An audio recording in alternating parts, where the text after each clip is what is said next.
que les meilleures sources d'information, c'était les journaux d'avant 1920. Fait que c'est comme ça qu'on dit parce qu'il y avait des superbes photos qui étaient prises devant le bureau de poste, devant la gare, puis là, c'était antérieur au journal de l'Éclaireur, puis donc la seule source qu'on avait pour se documenter là-dessus, c'était les microfilms des journaux autour. Alors, on s'est dit, on va commencer avec les castors, puis on va monter. Hein, à partir de 55, disons, à 60, 65. Mais ce qui est arrivé dans les faits, c'est l'inverse. On est parti. On a commencé avec... C'est ça. On a descendu de 10 ans en 10 ans jusqu'en 1877. Bien, là, tu prends le punch parce que Ouais. on prenait les microfilms, 10 ans de microfilms du courrier de Saint-Hyacinthe, et là, à partir de 1920, 1910, 1890, puis là, on disait, on va finir par... Ils vont arrêter de parler du baseball à Actonville, d'une équipe à Actonville, tu sais. Il y avait tout le temps une petite mention, quelques lignes. Il y a eu une partie de baseball, Saint-Hyacinthe comme Acton, alors on trouvait tout le temps du baseball. Et on a remonté comme ça jusqu'en 1877, là, à un moment donné. Un peu plus, puis le baseball avait commencé à Acton, avant qu'Acton existe, tu sais. On a été sauvés par la cloche en 1877. Finalement, on s'est dit on va faire un bulletin. Finalement, on en a fait deux parce qu'il fallait couvrir, ça prenait trop de... Vraiment, le bulletin était trop volumineux. Puis il a fallu aussi, nous autres, si vous voyez le livre qui est ici, là, je ne sais pas ce qu'il y a dit, le livre, là. Dieu ne rapporte. Tout ce qu'on a récolté, parce que c'était une obsession d'un an. On a pensé qu'au castor, on ne voyait que du baseball. Le Roger peut le dire. Donc, ça fait 2 volumes, c'est 696 pages de tapage, de notes qui étaient ramassées dans les différentes places. Qu'il a fallu après ça condenser dans, je ne sais pas, une trentaine de pages à peu près. Dans ces deux bulletins-là, qui, soit dit en passant, étaient épuisés. Et on en a fait réimprimer quelques exemplaires, mais la qualité des photos est moins bonne que dans les volumes originaux. Alors, ils se vendent 2 $ chacun après la messe. C'est ça. Il y en a en bas aussi. Il y en a en bas aussi, bon. C'est ça, poursuivre nos glorieux, nos équipes locales, puis que ce soit le club des Trois-Hauts, l'association athlétique Les Castors, il fallait évidemment suivre les équipes adverses. Donc, il fallait aller à Trois-Rivières, il fallait aller à Saint-Hyacinthe, il fallait aller à Drummondville, il fallait aller à Sherbrooke. Dans les universités, là, il y a des microfilms. Fait qu'on a fait le tour d'une bonne partie du Québec, là où Actonville avait des équipes là, qui le rencontraient dans le... On a été chanceux parce que le cégep de Saint-Hyacinthe avait les microfilms du courrier. Alors, ils nous les passaient par badge de 10. Et là, je mettais la lectrice de microfilm en plein milieu de la cuisine, à côté, dans le bureau, à côté de l'ordinateur. Et je transcrivais. Et là, je voulais un petit peu tasser la feuille pour voir ta page de microfilm. En tout cas, ça a été du sport. Si vous avez des questions au cours, c'est le fun d'échanger comme ça. Moi, j'ai justement une question. Est-ce qu'il y en a qui savent de quand date ce qu'on pourrait dire la première partie de baseball avec les règlements qu'on connaît un peu aujourd'hui? Ben moi. Ouais, Je vais le lire, c'est marqué. Oui, donc. Alors, sport national des Américains, le baseball fait son apparition au début du 19e siècle, mais l'on considère cependant la date du 19 juin 1846 comme date où fut disputée la première partie de baseball selon les règles proposées par Abner Doubleday, cadet à West Point. Même si ce jeu a beaucoup évolué depuis, on peut dire que ces règles constituent la base du baseball moderne et qu'elles ont sûrement contribué à son rayonnement. Donald Gay écrit dans son livre intitulé « À la conquête du sport, le sport et la société québécoise au 19e siècle » qu'on a là-bas. Ce n'est pas avant les années 1870, avec le développement des sports d'équipe, cross, baseball, que des activités physiques commencent à être pratiquées dans la forme sportive dans les collèges. À partir des années 1870, le paysage ludique des collégiens commence à changer. Le baseball est introduit par de jeunes franco-américains catholiques qui viennent étudier au Québec, notamment dans les collèges de Saint-Hyacinthe, de l'Assomption, de Sainte-Thérèse de Blainville en 1880 À Lévis, le baseball fait son apparition en 1890, à Nicolette en 1893, toujours sous l'influence des Franco-Américains. Alors, nous, on est à la tête de pont dans ça parce qu'on est tout près de Saint-Hyacinthe. Et là, Saint-Hyacinthe, là, c'est bien le fun d'avoir... de connaître le baseball, mais tu veux rencontrer d'autres mondes et puis te mesurer à ces... Alors, c'est pour ça que déjà, 1877, nous autres, on commence à avoir des parties de baseball qui se jouent. Ça, par le séminaire de Saint-Hyacinthe, c'est là que, dans le courrier, on voyait ça, là, que Saint-Hyacinthe était la ville. Je pensais que c'était moi qui m'évanouissais, mais c'est le lutheran qui... Je commençais à me sentir mal, je le regardais descendre, je pensais que c'était moi. Après que nos feuilles vont passer, ça va alléger. Ça va être moins pesant. Ça va être moins pesant. On a fait comme le poète Jean-Paul Daou. Il récite ses poèmes, puis il lance les feuilles au fur et à mesure, c'est de tous côtés. Comme on le disait Oui, tantôt, il y a une question? Juste pour ajouter un mot, avec Double plaisir. B qui a inventé le baseball, juste pour vous dire que comment c'est un sport merveilleux.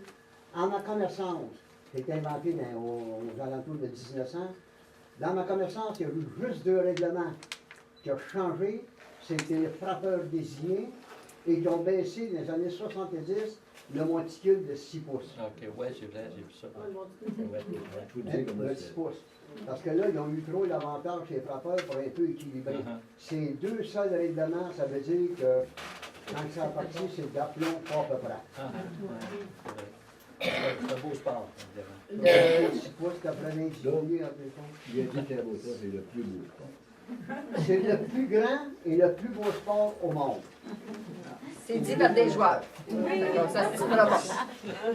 Parole de relevé. Ah, tu reviens de dire. Les règlements n'ont pas beaucoup changé, mais le vocabulaire pour en parler a changé un peu. Et on vous donne, pour exemple, le 14 juillet 1877, dans le courrier.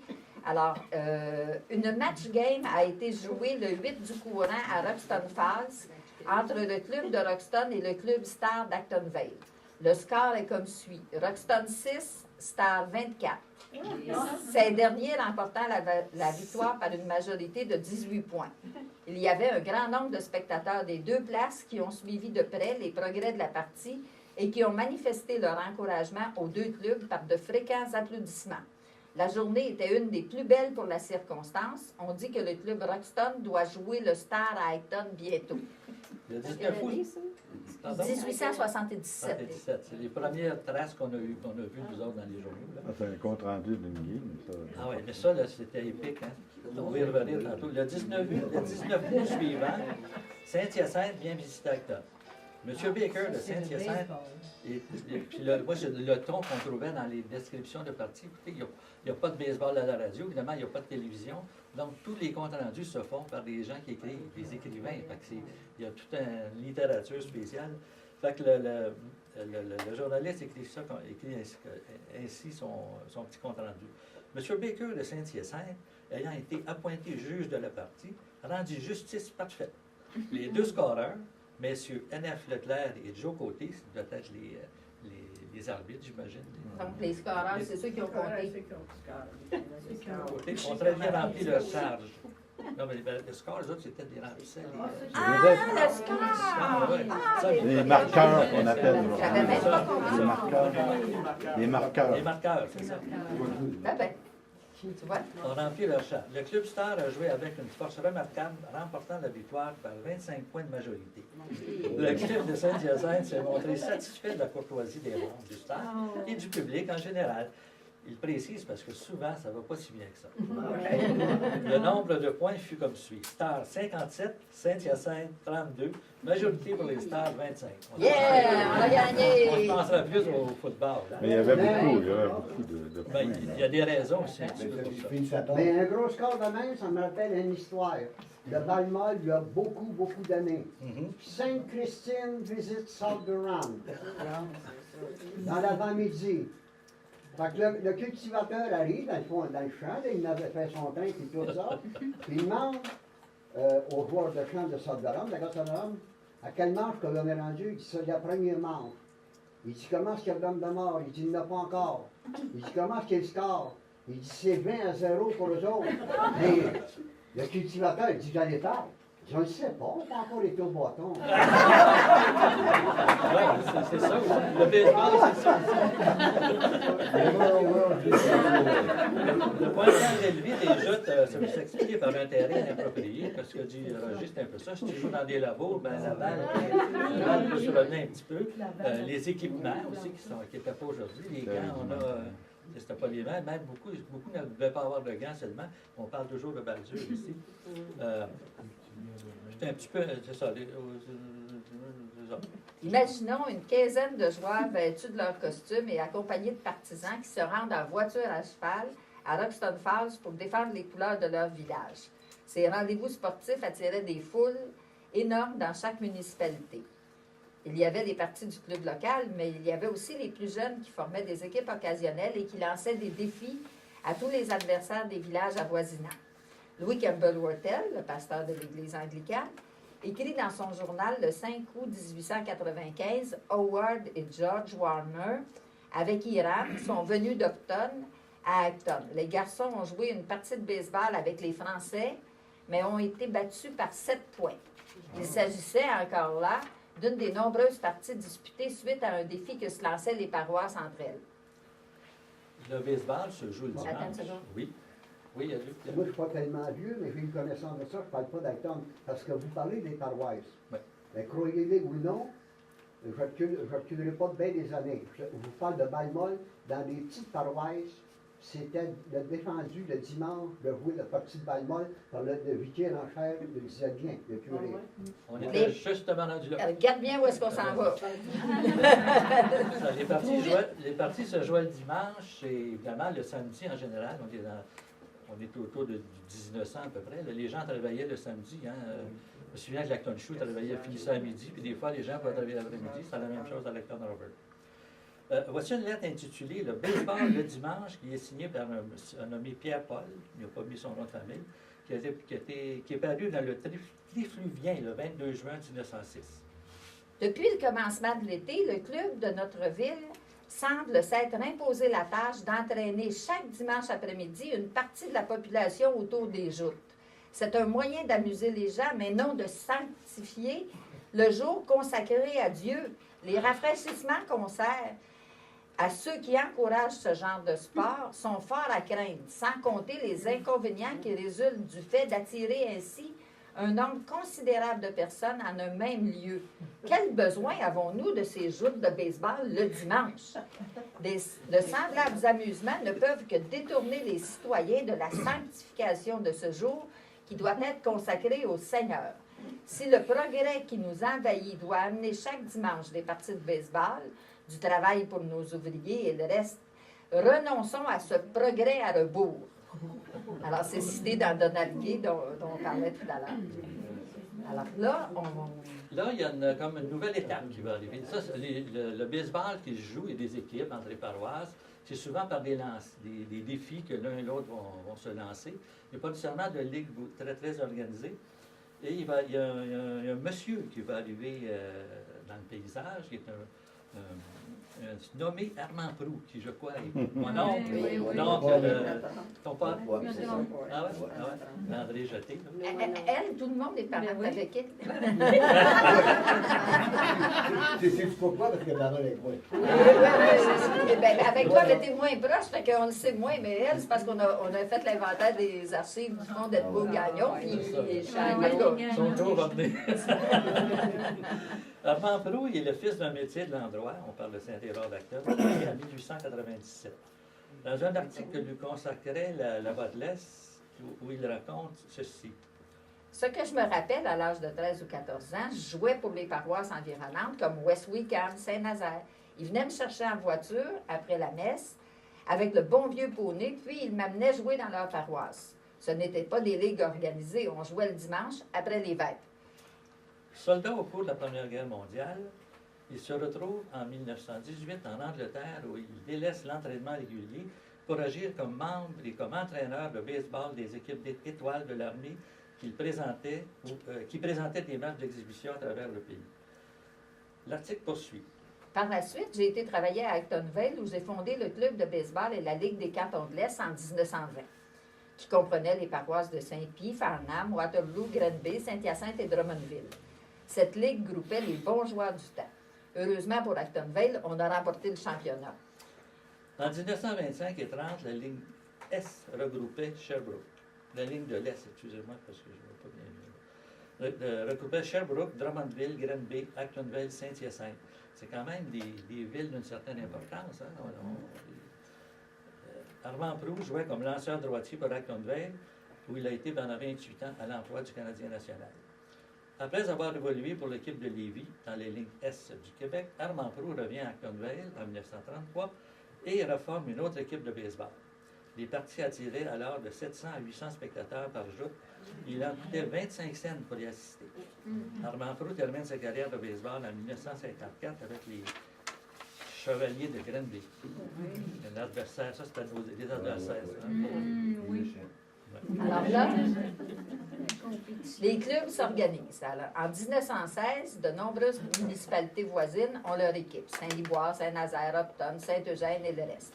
Le club athlétique d'Actonville joue également contre le Yamaska de Saint-Hyacinthe et le National de la Présentation. Le courrier du 23 septembre 1916 rapporte: Dimanche, devant une foule nombreuse, le club Acton, avec sa batterie ordinaire de Proulx et Garneau, a battu le club Saint-Liboire par le score de 10-3, remportant par le fait même le championnat du comté de Bagot. You! Est-ce que vous savez tous ce qu'est qu'une batterie au baseball? Non. Lanceur, c'est ça. Lanceur des receveurs, on appelle ça une batterie. Parce que c'est très important dans un club, la communication entre le lanceur et le batteur. Stanley était ici, j'ai On a essayé d'expliquer comment ça marche le baseball, mais la prochaine fois, on va réussir. ça va prendre plus qu'une fois, oui. Dans les années qui vont suivre, de nombreuses parties vont être disputées contre les mêmes équipes dont on vient de parler. Jean Lafont écrit dans Mon enfance à Actonville, le grand club était renommé partout dans la province durant les années 1920 à 1930. Le baseball faisait connaître la ville d'Actonville. Parmi les joueurs qui se sont illustrés dans ce sport, il faut mentionner les frères Lemoine, Jules, Émile et Henri, les frères Vigée, Lucien, Henri et Germain, Armand Proulx, Bidou Desormiers, Eugène Charret, Arthur Terrien et Bouchard, un lanceur élancé et peu loquace. Il me semble voir, le lanceur peut élancer et peu loquace. Non, élancé et peu loquace. On le devine un peu. C'est un grand slack debout dans le coin.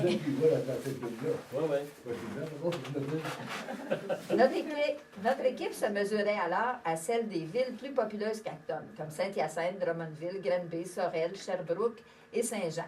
Très souvent, l'avantage allait à notre club. Parfois, je cite toujours Jean Lafont, là. Parfois, des clubs d'outre-frontière comme Saint Albans, Newport et Saint Johnsbury venaient nous visiter. Les mécènes du temps, ceux qui travaillaient au succès financier du club, étaient le docteur Lemoine, Edwin Gauvin, Salomon le Marchand, Émile Brousseau était l'arbitre et il excellait. Pas tous les arbitres qui excellaient. Plusieurs centaines de personnes assistaient à ces joutes et un enthousiasme délirant se répandait dans l'assistance quand les nôtres accomplissaient de beaux coups. Chaque ville qui se voulait dynamique se devait de posséder deux choses: une équipe de baseball et une fanfare municipale. Moi, je n'ai pas été dans l'équipe de baseball, mais j'ai été dans la fanfare municipale qui puisse la représenter avec fierté. Comme partout ailleurs, on peut nettement remarquer que ce sont les notables de chaque municipalité qui sont les dirigeants de ces regroupements sportifs et musiciens. Les docteurs Daigneault et Lemoine, entre autres, se passionnaient pour le baseball. Il faut dire que le docteur Lemoine avait, avec des amis, une piste de course où des paris se prenaient allègrement. C'est sur ce terrain de course qu'ont évolué un certain temps les équipes de baseball d'Actonville. Est-ce que quelqu'un peut situer le terrain de course? Non, c'était au bout de la rue Cochin. Au bout de la rue Saint-Michel, là, il y a La pas. rue Cochin. Oui, maintenant, le plus loin que ça. centre. Moi, j'ai joué au football là, C'est avant ça. que c'est ça. Le terrain de là, c'était le docteur Lemoine et quelques amis qui avaient un terrain de course. La évidemment. paroisse, là. Il y avait beaucoup les chevaux et les ballons. Puis, d'accord, il aimait le sport, mais en plus, ces trois gars jouaient au baseball. Alors, fatalement, ça nuit pas. Il y a des entreprises qui participaient également à la consolidation des équipes sportives. On peut dire qu'à Actonville, l'usine est Calcio Acton, l'Acton Rubber, et un certain temps, l'Acton Shoe, les chaussures Acton, ont soutenu les différentes équipes de baseball et que l'usine Les Chaussures Acton a quant à elle soutenu plus le cercle musical fondé en 1908. Une équipe qui voulait se renforcer par l'ajout d'un joueur talentueux venant de l'extérieur devait lui promettre qu'un emploi intéressant lui était réservé chez nous. C'est ainsi que de très bons joueurs se sont alignés avec l'équipe locale en occupant un emploi à l'Acton Robber et y ont passé ensuite leur vie. Pensons à Jean-Paul Tétrault, qui a connu une renommée exceptionnelle dans le monde du baseball au Québec. En 1942, il a dû refuser un contrat avec les Yankees de New York parce qu'il ne pouvait, à cause de la guerre, traverser la frontière. Pour ce qui est du cercle musical, mon oncle Roger Chevenette, le père de ma cousine Louise, ici présente, où est-ce que je suis là? Qui a été directeur musical durant de longues années, qui a travaillé près de 50 ans à l'Acton Shoe, m'a souvent raconté que lorsqu'Edmond Gagnon, qui était directeur général de l'usine, disait à un employé, « Ce soir, il y a une pratique à 7 heures au gymnase. Et je pense que tu ferais un bon joueur de cornet. » Mais l'employé, il était mieux d'être présent parce que ça On arrive aux années 20. Oui. Et, le courrier de Saint-Hyacinthe du 5 juin 1920 rapporte une de ces rencontres. Dimanche dernier, le club de baseball de Saint-Hyacinthe est allé jouer contre l'équipe de l'endroit. Ce fut la plus belle partie encore jouée à Acton depuis plusieurs années, mais comme toujours, la partialité des arbitres fit pencher la victoire du côté du club local par le score de 2-1. Tousignan, dans la boîte pour Saint-Hyacinthe, retira 14 frappeurs au bâton et n'alloua qu'un seul coup sûr à ses adversaires. Si ce n'eût été de quelques erreurs coûteuses commises par ses coéquipiers, il aurait sûrement blanchi ses adversaires. Batterie, Saint-Hyacinthe, Tousignan et Chicoine, Actonville, Proulx, Blanchard et Reich.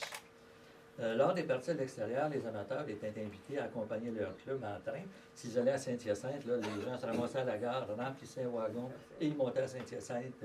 Le départ du train était à ce qu'on dit, 10h55. Ils jouaient dans l'après-midi et ils redescendaient à la fin, en fin d'après-midi.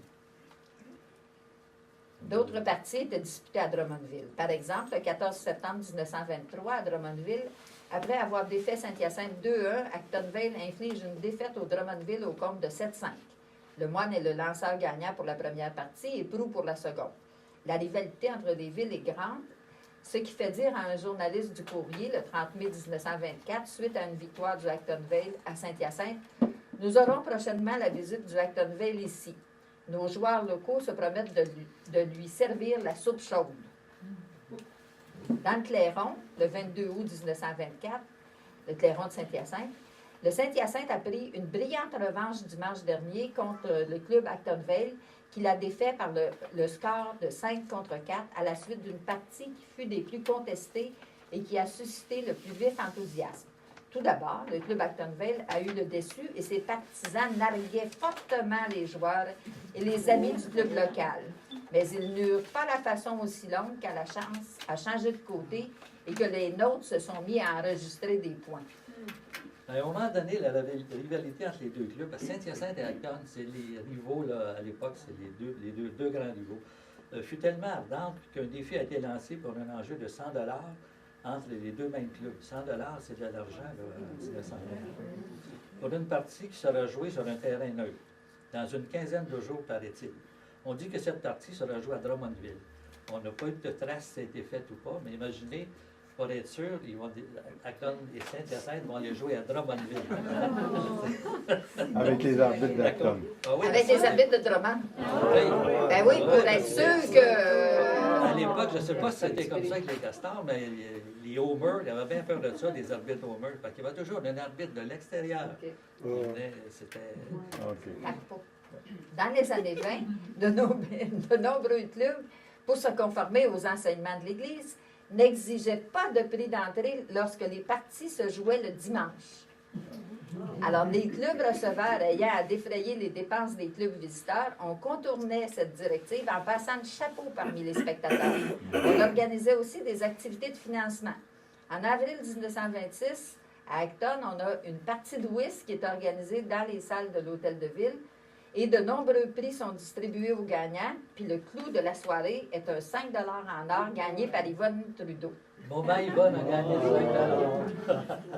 Mais les curés, en faisant ça, nous, le dimanche, ils passaient en quête, nous.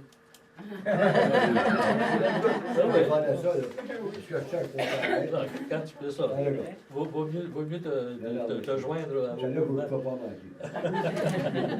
Le 6 juin 1926, Acton Vale, l'équipe championne des cantons de l'Est, l'équipe championne des cantons de l'Est l'année d'avant, en 1925, est attendue de pied ferme à Saint-Hyacinthe.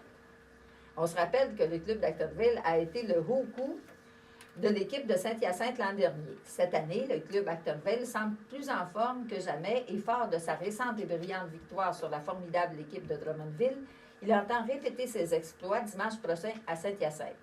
Notre équipe ne semble pas vouloir se laisser damer le pion, même par les plus forts clubs de la province. Quelle figure feront les champions des cantons de l'Est contre le club de Saint-Hyacinthe en 1926?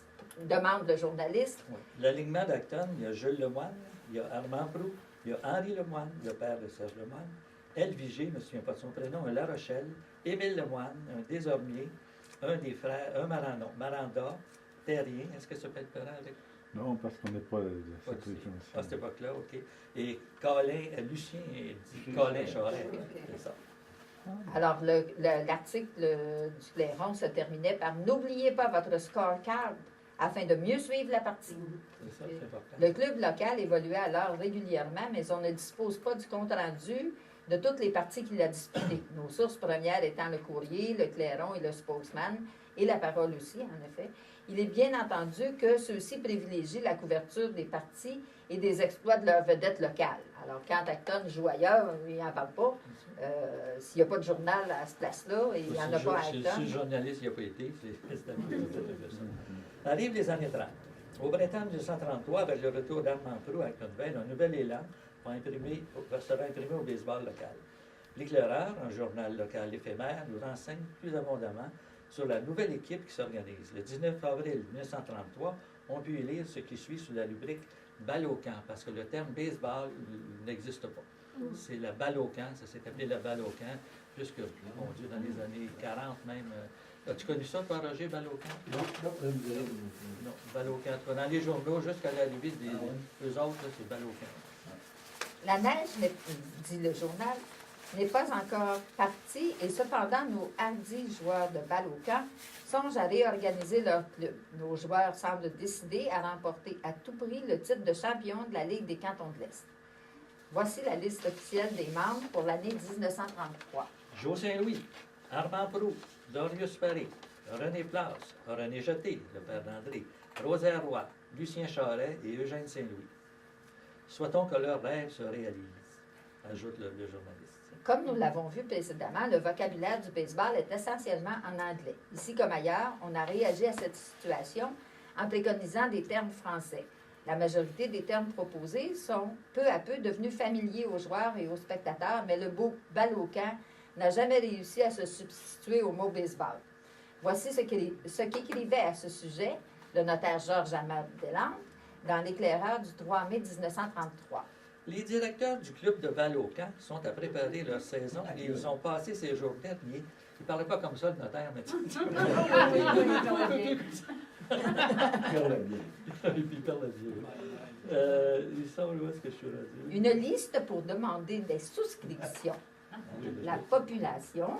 La population, j'ai perdu la population. La population se montrera sans doute généreux à leur égard, du moins nous leur souhaitons.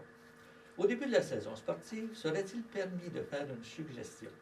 Les termes du jeu de balle au camp que nos joueurs emploient sont des termes anglais. Score, strike, ball one, ball two, one man out, etc. On les a employés pas mal. Nous autres, tant que les expos n'ont pas été arrivés, je pense que c'est N'est-ce pas affreux pour les spectateurs d'être abasourdis par cette avalanche de termes anglais lourds, du lait, disgracieux? Dans toute la province, on mène actuellement une grande campagne de refrancisation. Pourquoi nos joueurs de balle au camp n'entreraient-ils pas dans le mouvement? C'est très facile de parler français en jouant à la balle. Il ne s'agit pas de se décider ce n'est pas plus difficile que de dire envoie que ball one, 2 prises, strike two. Ce n'est pas plus difficile de parler français et ça a l'air de Canadiens qui n'ont pas honte de leur langue et de leur nationalité et qui savent leur langue. L'article se poursuit. Citoyens d'Acton qui aimez les sports, réjouissez-vous car hier soir eut lieu une assemblée qui est de nature à vous intéresser. À cette importante réunion, l'organisation locale des clubs de balle au camp a été reformée. La mode cette année veut l'union et l'union partout. En conséquence, on a décidé de réunir en un seul cette année les 3 clubs que nous avions dans le passé. Il ne sera donc plus question à l'avenir du club de la Acton Robber, de la Acton Shoe, mais du club de la ville, simplement. Ils ont des belles intentions ici, mais on va voir que ce n'est pas nécessairement ça qui va se passer. Notre club se formant indépendamment de toute ligue extérieure, nous aurons le très appréciable avantage d'avoir des parties jouées chez nous presque tous les dimanches. À l'époque, on est en 1930, il n'y a pas de lumière, des systèmes d'éclairage dans les terrains. Il ne doit pas en avoir beaucoup, même à Saint-Hyacinthe, Drummond ou Granby, je ne penserais pas. Donc, comme ils jouaient le dimanche, si tu joues à Acton un dimanche, mais le dimanche d'après, tu vas jouer là-bas, tu vas jouer là-bas. Parce que souvent, ce qui arrivait, c'est qu'Acton, peut-être qu'il n'y avait pas de partie avant 2-3 semaines. Toujours l'éclairage du 7 mai, 10 mai 33, on peut lire « Dimanche le 14, devant une belle assistance, a eu lieu l'ouverture de la saison de balle au camp. La partie exhibition fut disputée entre les clubs Acton Vale et Acton Robber. » Mais il était supposé avoir fusionné, hein? On vient de les fusionner, là. Mais là, évidemment, tu ne peux pas jouer tout seul. Donc ils Il ont a créé... probablement resté un club d'Acton Robber que l'on voit, je ne sais pas, il n'y a pas ça ici, club d'Acton Robber. je ne sais pas où est-ce qu'il est. Il est à quelque part. Mais ça prenait quand même, si tu veux jouer à l'extérieur des ligues, ça prend quand même 2 clubs pour jouer. C'est pas le choix.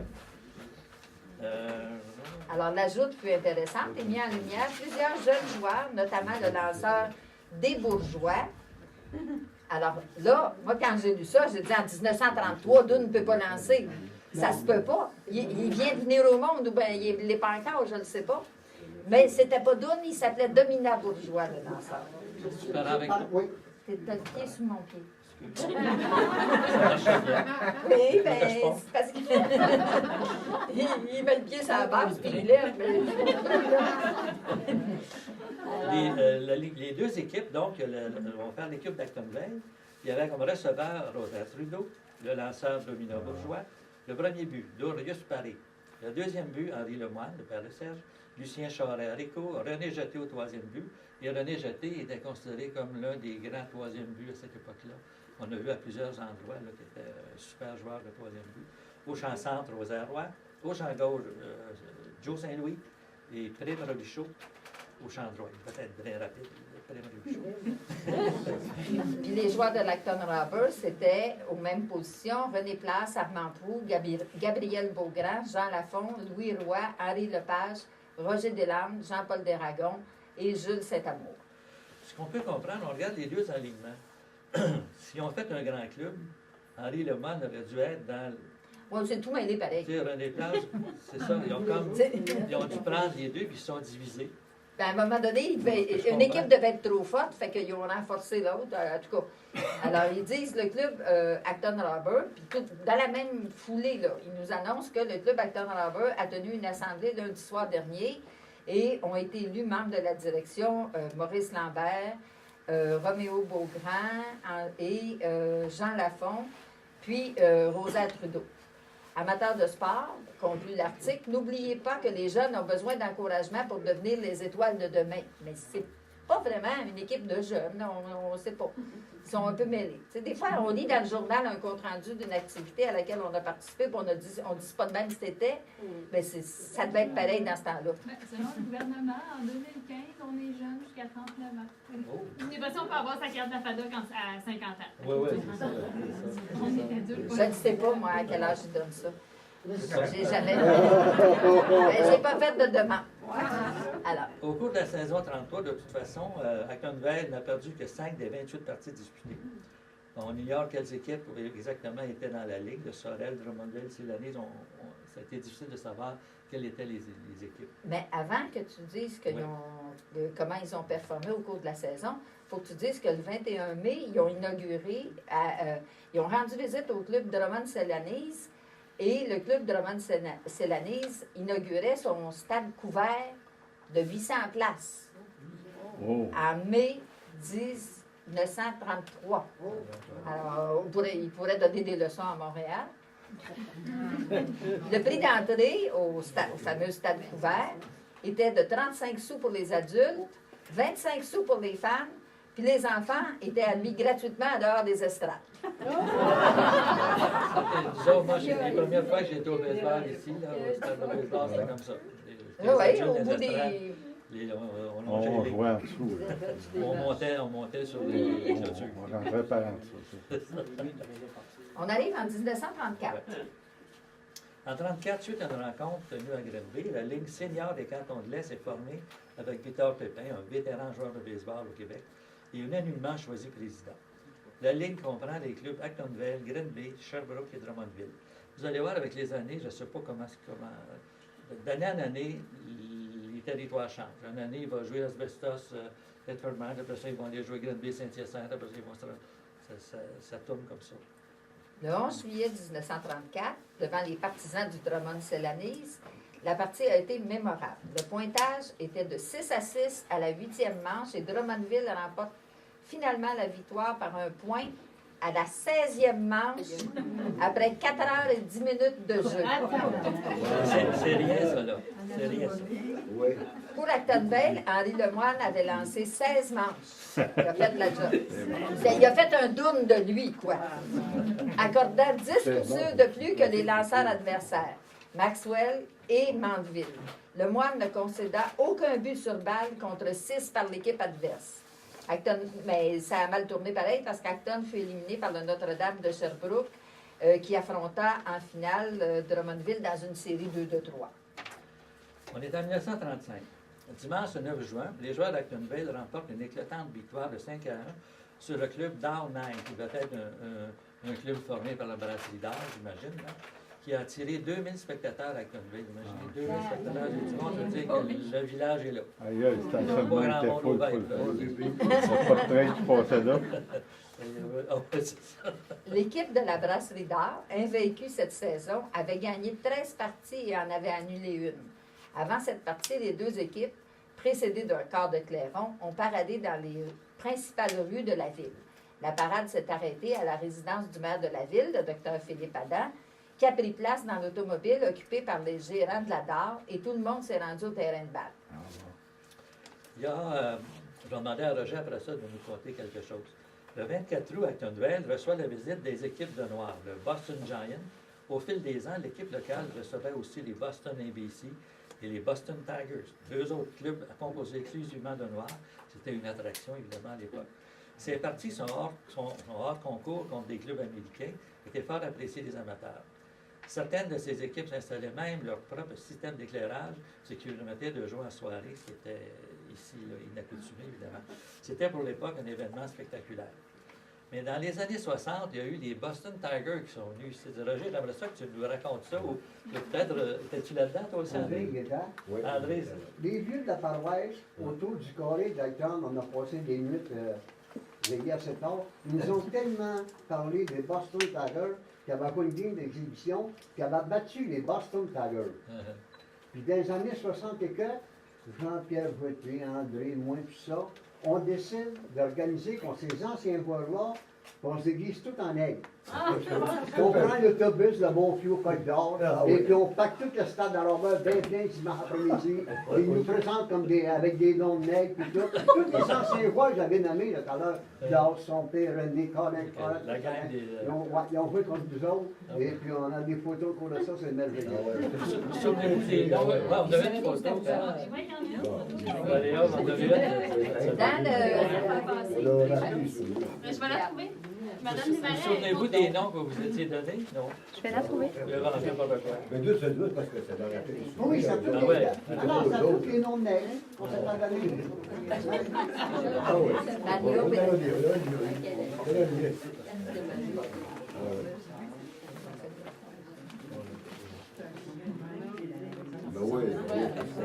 Anderson. Je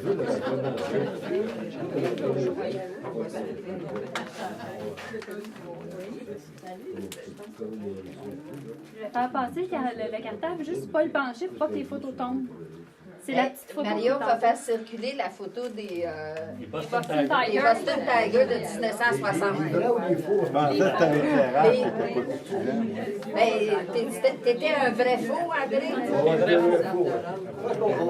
laissé gagner, c'était bien aux autres. Hein. Ben oui, je C'est comprends. sûr, ça. Puis ça avait été plus secret, j'imagine.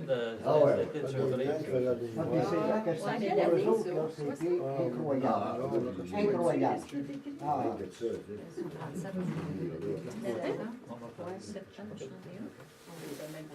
Alors, ça m'est Ah, vous faites passer la photo, on va continuer pendant ce temps-là, sinon à 8 heures, on va encore ici. Ben là, ça serait pas grave, mais c'est parce qu'il y a du hockey à cette heure, puis il y en a peut-être que les vont Moi, c'est le baseball. Moi, c'est le baseball. Ah oui, moi aussi. Ben, il y en a d'autres que c'est peut-être partage, peut-être pas. Si les pas. lois prenaient tout autour de près, un baptême après. Ah ouais, Il va y avoir du temps après, pas ça, ça arrive tout, on n'a plus. ben, la Ligue du dimanche matin, on n'a pas pris. On vient à En notre... 1937, Actonville fait partie de la Ligue fédérale senior avec Farnham, Saint-Hyacinthe, Chambly, Bedford et Iberville. C'est tout à fait un autre circuit. 4 joueurs de Drummondville, les lanceurs Fred Charmel. Fred Charmel, il était un gars de Drummondville qui est venu jouer pour Actonville. Et si Fred Charvel n'était pas venu à Acton, Pierre Bond n'aurait sûrement pas rencontré sa femme, Francine Charvel. Donc, voilà, c'est les castors, pas les castors, mais le baseball à Acton qui a amené les pouces. Je pense que c'est pareil, les Dewan, c'est le Charlotte. Oui, c'est pareil, oui. Alors, on en était 4 joueurs de Drummondville qui viennent à Acton, dont Fred Charmel, Henri Turcotte, le receveur Paul de Lotinville et le voltigeur Louis Bouchard viennent jouer pour l'équipe locale. Sous la direction d'Henri Lemoine, on a en plus Maurice Saint-Amour, premier but, Rosaire Roy, deuxième but, Gabriel Meunier, Gabi, au troisième, déjà, il y a 17 ans. Lucien Charret, René Place, Josaphat Saint-Louis, Antonio Fréchette, Gérard Routier, Roger Delarde et Gabriel Beaugrand. Rosaire Roy, c'est celui qui est resté à Oui, côté de ça va, Jérémy je l'avais, Vertigus, ça? Oui, il a joué au baseball. Et là, on inaugure le 10 juin, le journal rapporte que Actonville a brillamment inauguré son nouveau terrain en remportant une victoire sur le club de Bedford par le pointage de 6-5. Acton monte en 4e position de la Ligue fédérale. Et la batterie était formée de Lefty Leduc et Perron, puis Charmel et Guilbeault aussi. De quel terrain il s'agissait? Il y a évidemment soit qu'on appelle le terrain du Canadien national ou de l'Acton Rover, parce qu'il y a une partie qui appartenait au Canadien national. à 44 l'ouvert. Hein? 44 Ouais. Mais les autres, ils ont c'est ça, c'est qu'ils ont joué sur deux. Il fait jouer sur le terrain de Joe Bellan, en fait, Ouais. De rond de course. de l'autre course de Dr. Lemoine qui est Joe Bellan. Ils ont fait un terrain là. Ouais. C'est ça qu'il s'agit. Le terrain qu'il y a là, en arrière du centre d'achat Conway, là, Ah ouais. puis le bike-stop, le home plate et les deux rues là, qui croisent au coin, c'est là qu'il y a le bike-stop. Ah ouais. On joue au football. nous autres. Ouais, ah ouais. La rue de Merce, puis la rue. Ben oui, le centre d'achat, c'est ça. Ouais. C'est en arrière des maisons de... Ben, Classe, la famille des classes, Ouais. c'était là. Nous autres, on restait là aussi. Ouais, c'est vrai. C'est vrai. Les maisons Lebrec. À la fin de la saison, en 37, Acton finit en 3e position, mais finalement, on est battu en semi-finale et c'est Chambly qui remporte le championnat. En 38, on est dans la Ligue Saint-François avec Richmond, Asbestos, Plessisville et Drummondville. Et Drummondville est représenté par les clubs Celanese, Russell et Aramis. Alors, ils ont 3 clubs. La Ligue est sous la présidence de Rosario Meloche et Jean-Paul de Grandpré, Henri Lemoine et Isidore Robichaud d'Actonville comptent au nombre des administrateurs réunis en avril au manoir Drummond pour établir le calendrier de la saison. Chaque équipe doit disputer 14 parties entre le 5 mai et le 14 août. C'est pas si pire 14 parties. On va voir à un moment donné, le calendrier va être beaucoup plus chargé. Ça, s'il ne jouait que le dimanche, je veux dire que c'est 14 semaines. Ouais, Pas 2 mois. C'est l'été, 3 hein, mois. c'est ça, puis si tu vas aller à l'éliminatoire, tu n'as pas beaucoup de temps. On va avancer un petit peu parce que... Mais je veux juste dire que, quand même, au 5 juin, le moine est le meilleur frappeur de la Ligue avec une moyenne au bâton de 833 et c'est le lanceur. là. Parce que moi, dans votre histoire, je suis pas encore venu au monde. Ah, Dans vos histoires, je suis pas encore venu au monde. non, non. Et nous? Ça vient. Ça s'en vient, là. Ça vient bientôt. On va faire, regardez si on ne peut pas avancer un petit peu de... Ben, on a une partie, juste en passant, comme ça, on est éliminé en 2 parties en 1938, mais on se fait battre au compte de 9-6 devant 1700 partisans à Acton. 1700. C'est dur sur le moral, hein? Mais le moine a quand même lancé une très belle partie à cette occasion et Gabi a récolté 2 des 7 coups de son équipe. Et puis, c'est la Célanise qui nous avait battus. Ça doit être André Laffoy qui a bonté.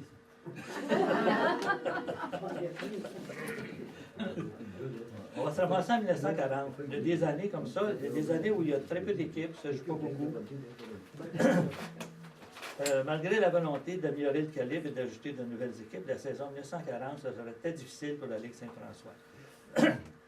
Lors de leur assemblée annuelle, tenue le 27 avril 40, au manoir Drummond, les dirigeants sont Louis Roy, Daniel Loyon, qui sont les représentants du club d'Acton Vale. Ils acceptent une nouvelle équipe, soit Victoriaville. Il manque cependant une 8e équipe et les invitations sont lancées à Lévis, Magog, Sherbrooke. Aucune de ces équipes ne se joindra à la Ligue. De plus, le Célanise de Drummondville se retire et la Ligue Saint-François qui ouvre la saison le 19 mai avec les clubs suivants, Actonville, Richmond, Plessisville, Tettram Mine, Asbestos et Victoriaville. 1940, n'oublions pas que la guerre est commencée. Ça va changer un peu. Là. Le club d'Actonville, dirigé par Louis Roy, remporte sa première partie locale en défaisant Plessisville au compte de 6-4 devant 1200 spectateurs.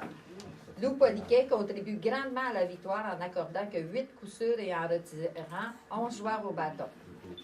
La saison régulière devait se terminer le 1er septembre. Lors d'une rencontre extraordinaire de la Ligue, le 16 juillet, les représentants des clubs Richmond et Asbestos déclarent que, vu l'enrôlement volontaire qui doit se faire prochainement, il leur sera impossible de jouer des parties doubles et favorisent que la Ligue adopte des parties simples. Vu les conditions actuelles, le président Guilbeault demande que les parties éliminatoires commencent le plus tôt possible. M. Desharnais, du club Asbestos, demande que son club se retire des parties éliminatoires pour accommoder les autres clubs de la Ligue. Alors, on est dans le ça va mal. Ça, un double, ceux qui savent connaître le baseball, c'est facile à comprendre. Ceux qui ne savent pas, c'est le double, c'est 2 parties. Le club va jouer 2 parties. Les Castors, quand on jouait un double, disons que Saint-Hyacinthe, pas Saint-Hyacinthe, parce qu'il n'était plus là bien. Mais disons que Granby vient jouer à Acton. Est-ce que le soir, vous retournez à Granby? Oui. C'est toujours le même club? On met le temps. OK. Et puis c'est Drummond, vous tournez à Drummond. Oui, évidemment, Ça ici. pouvait arriver à l'occasion qu'un soir, un après-midi, on pouvait voir Sherbrooke et revenir contre un club, mais c'est des colores. Moi, c'est surtout des parties remises. Mais tant qu'il n'y avait pas de lumière ici, c'est impossible, c'est ça. Les autres, Acton pouvaient jouer à l'extérieur. Les autres, j'imagine que Drummond, Saint-Hyacinthe, Granby ont eu des éclairages avant nous autres. Les autres, c'est en 60. Non, on a joué un peu avec des lumières, le double qu'on parle. Mais il faut dire qu'à l'époque, là, c'est 48 à 50 games dans l'année. C'est ça. Ah ouais. C'est pour ça, là. On approche de ça, là. Ouais, pas mal.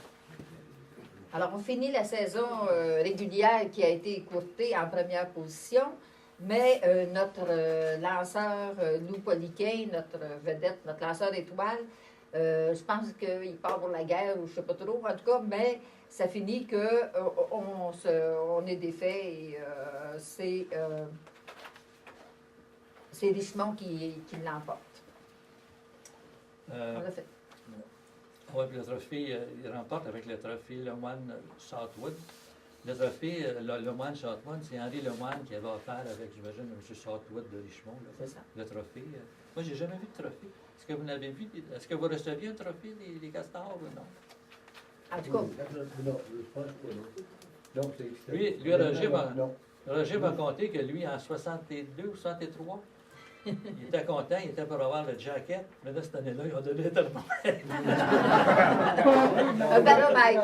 Moi, c'est la photo, ça se fait que je l'avais même pas. Le thermomètre. J'ai une jaquette, mais Ils sont le photographié avec un thermomètre. Alors là, avec les années 40, une certaine époque se termine et une autre commence. La guerre 39-45 va changer bien des choses. Le baseball professionnel, malgré l'enrôlement de nombreux joueurs étoiles, n'a jamais cessé ses activités. Les équipes féminines ont connu un énorme succès durant cette période, mais sont malheureusement disparues au retour des vedettes qui s'étaient enrôlées. On pense à un film, Une ligue en jupon, un film américain inspiré de la vie de Jimmy Fox, réalisé par Penny Marshall en 1992, et dont les principales vedettes sont Gina Davis, Madonna et Tom Hanks. Je trouve que c'est un beau film. C'est une ligne féminine de balles de baseball, vraiment. Avant, tu n'as jamais vu ça, c'est vraiment. J'aime beaucoup ce film-là. Alors, le baseball, lui, va connaître un nouvel élan de popularité partout en Amérique. De nouvelles générations de joueurs vont prendre la relève, les organisations se renforcent et les lignes se structurent. Tout comme leurs aînés, ces joueurs n'auront qu'un désir, offrir le meilleur baseball qui soit et gagner. À Actonville, les amateurs de baseball vont être témoins du succès de deux grandes équipes. Le club de l'Association athlétique amateur d'Actonville de 1944 et 1947 et les Castors de 1958 à 1966. Ah oui, bien, on va parler de ceux-là, mais on a le costume que Roger va porter cette année avec les Castors. Il est flambant neuf. Il n'est même pas encore raccourci pour que ses beaux bas en haut, on voit ses beaux bas. Là. Il nous l'a prêté pour la circonstance. Il y a entre 41 et 43, on peut peut-être passer rapidement. Il y a des. Ben, on a eu un club qui s'est appelé les Panthères. C'est la Panthères. seule fois Est-ce que qu'on a ça vous dit entendu. quelque chose des Panthères, j'avais jamais entendu parler de ça quand j'ai vu ça. Ils jouaient contre les Indiens de Windsor. C'était peut-être un petit pick-up, quelque chose des Panthères. Là. Les Monarques de Richmond. C'est vraiment une année où il y a des noms qu'on ne connaît pas. Puis en 42, avec la nouvelle, nous n'avons aucune ligne organisée. On n'a pas trouvé. Ça ne veut pas dire qu'il n'y avait pas du baseball au stade. On jouait à Scrub. Ça, la Scrub, il faut vraiment jouer à la Scrub. La Scrub, disons qu'on est 12 joueurs qui ont le goût de jouer au baseball, mais il n'y a pas assez pour faire deux équipes. Fait qu'on met un lanceur, un receveur, 1, 2, 3, le remplit les buts, puis le reste dans le champ. Là, ben, il y a un frappeur, celui qui frappe. Si tu es mort, tu t'en vas au champ, puis là, le lanceur, le catcheur va frapper. C'est la rotation des joueurs. Le dimanche matin, vous scrubbiez. Non, on avait un lanceur. Non, le dimanche matin, on jouait au baseball. Non, c'est lundi matin qu'on se Alors, en 43, on est dans une ligue, une petite ligue, la Ligue intermédiaire indépendante. On a le Patro Saint-Vincent-de-Paul, le Sylvestre de Saint-Hyacinthe, l'Ange Gardien, puis Actonville. Comme joueurs, on a Robert, Gaby et Gaston Meunier, Rosaire Roy, Paul de Grandpré, André Gagnon, André Thibault, Ménard, on ne sait pas son prénom, puis Julien Lamotte. Mais le calibre de jeu est inférieur à celui de la Ligue Saint-François, puis la saison se termine en queue de poisson. On termine en tête du classement avec 5 victoires et 1 défaite. On mène 2-1 contre le Patro dans la série finale pour le championnat, puis la chicane pointe. C'est ça, la chicane point, c'est que le terrain n'est pratiquement pas praticable. Actonville refuse de jouer cette partie sur le terrain du Patro. Il voudrait jouer sur un autre terrain. Le Patro ne veut pas, fait que c'est fini là. La saison prend fin, il n'y a pas de vainqueur parce que c'est pas une championnat. Fait que c'était pas encore vraiment organisé. Au 44-47. Là, on va entrer dans le 44-47, c'est cette équipe-là ici. Là. Les 3A, V ou les 4AV. Qui veut dire l'Association athlétique amateur Actonville. Elle est présidée par André Gagnon et on forme pour la circonstance une puissante équipe. Cette équipe évolue dans la Ligue provinciale indépendante section Saint-François sous la présidence d'Arthur Rochon de Drummondville. Font aussi partie de cette ligue le Notre-Dame de Sherbrooke, les Commandos de Trois-Rivières, une équipe de Drummondville puis une de Victoriaville. Gaby Meunier, Henri Lemoine, André Gagnon et André Bourgard représentent Actonville au bureau de direction de la Ligue. Chaque équipe joue 24 parties, 12 à domicile et 12 à l'étranger. Confiant des succès de l'équipe locale, on fait construire une estrade au coût de 400 $ sur le terrain du Canadien national et des billets de saison sont mis en vente. La saison débute le 14 mai par une défaite de 2-0 face à Drummondville. À la mi-mai, Henri Lemoine, gérant du Actonville et joueur étoile depuis les années 20, décède, comme dit le journal, à la suite d'une maladie qui l'emporta en moins d'une semaine. Au plus grand plaisir des partisans, cette ligue offre un calibre de jeu comme on n'en avait pas vu depuis longtemps. Dans chaque ville du circuit, des records d'assistance sont battus. Laure Boulay, la tante de Michel, qui ne s'intéressait pas du tout au sport, racontait qu'elle allait assister aux parties de baseball au stade pour le simple plaisir de voir Gaby Meunier voler des buts. Puis elle n'était pas toute seule. Il y avait du monde, c'était la place, le tout Acton était au stade. Tu l'imagines, là, Pierre, au stade de baseball? Ben, c'est une histoire vraie. Le monde à Acton allait voir Gaby Meunier voler des buts. Ceux qui ne s'intéressaient pas au baseball, les autres allaient voir le baseball, bien entendu. Tu sais. mais il y avait plein de monde qui allait voir Gaby voler des buts. Les hommes de Gabriel Beaugrand terminent la saison en première position devant Sherbrooke. L'alignement des vainqueurs comprend Jean-Paul Tétrault, Julien Lamotte, qui sont deux lanceurs, deux très bons lanceurs. Jean-Paul Tétrault, je pense l'avoir vu une fois lancé, mais c'est vague. Julien Lamotte, par contre, ça, je me souviens très bien, les Castors. Pas évidemment pas avec les Havres, avec les Castors. Il y avait Nick Malfara. Les receveurs étaient Robert Meunier, Cliff Couillard, ça c'est un vrai nom de joueur de baseball qui était au premier but. Gaby Meunier au deuxième but, Roland Meunier à l'écoute, Jean-Paul de Grandpré. Jean-Paul de Grandpré au champ droit, Chuck Malfara au champ centre, Fernand Gagnon au champ gauche. Au cours de la saison, René Place, Maurice de Grandpré, André Thibault, Alphée Malfara et Joe Saint-Onge et Donald Leclerc, junior, évoluent aussi avec l'équipe. Émile Maurice en est le mascotte du club. En semi-finale, Acton élimine Trois-Rivières et affronte ensuite son grand rival, le Notre-Dame de Sherbrooke, dirigé par le fameux Tony Pinard. La finale, rapportée par les journaux de l'époque, est digne des plus beaux scénarios hollywoodiens. Le 10 septembre, la série 3-5 débute à Actonville en après-midi par une défaite du club local au compte de 5-4. Au Parc Victoria, en soirée, Sherbrooke subit un blanchissage de 1-0 aux mains de Julien Lamotte. La partie ne dure qu'1h35 minutes. Ils ont passé par là, hein? La troisième partie est remportée 5-0 par le Notre-Dame à Actonville devant 2000 spectateurs. Le 24 septembre à Sherbrooke, Actonville inflige une défaite de 5-1 au Notre-Dame devant 4000 personnes. Quelle année, ça? 44, Oui, 44. C'est 44. le début de du club des soirs. Fait que tu donnes-tu le punch? Qui a gagné où? La partie décisive est remportée par Actonville au compte de 1-0 devant 2500 personnes à Actonville. Et je suis désespéré. Roger est là. Il y était. Les freights là, qui sont parqués, les tracts pour ça, le monde est assis sur les freights en Ah ouais, l'air. tu passes on a quoi d'évitement, là, on s'assoyait À là-dessus. l'époque, il y a un gars de Sherbrooke là, qui avait une baiser, c'était bon, on n'a pas d'argent. Il se promenait avec un rouleau d'argent de même, devant Guy, devant tout le monde dans les estrades. Il voulait engager n'importe quel montant. Il se promenait de même. Ah ouais. Les boutilliers. C'était une époque incroyable. Il y avait un pitcheur là, à cette époque-là qui s'appelait Fideli. Un bon pitcheur gaucher, puis à un moment donné, tout le monde en troisième manche d'Alton commençait à chanter. Fideli, c'est pas fidèle, tu me triches tous les soirs. Dès que pogné les nerfs complètement, c'est une belle époque. Tu dis que personne ne voulait gager, devant moi, le Boc n'était pas là. Non.